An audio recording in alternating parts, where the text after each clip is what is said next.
So now we're going to go over structural mode. All you have to do is scan down the spine, and you can find some sort of a vertebra that starts testing weak. So while you're testing, you're scanning the spine and find out the weak area. And it's right around T12, T11, T12. And then you get to ask is it a priority? And what's really cool is you can kind of just visualize the area. Since everything's energy, you can just visualize the area and go right down your spine to right around T11, T12, or for me anyway, and see that it's weak.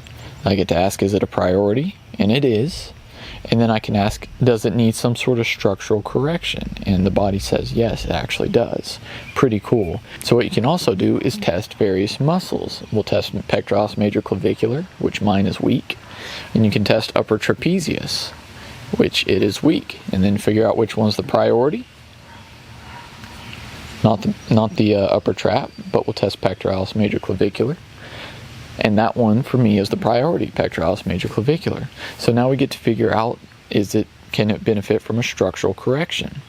And my body says yes, actually. Now we get to kind of click in that folder, if you will, open up the structural file in that folder and figure out things like, well, does it need spindle cell work?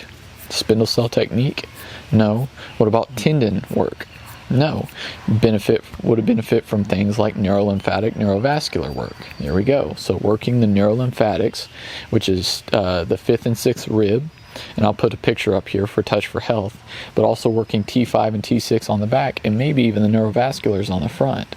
So all those kind of contributing to the structural work that needs to be done to actually fix an area, instead of just going to see a physical therapist or just going and getting a spinal manipulation from a chiropractor. You're actually working on the muscle itself and the things connected to the muscle. So the muscle is going to hold a lot better because you're actually getting to the root cause of the problem. You're not just fixing the compensations again, if you will. So it's important to find the priority, know that it's the structural correction, but also find the priority structural corrections that will help fix the muscles or areas that you're working on. Pretty cool, right? Give me a like, share, subscribe, and I'll see you guys in the next video.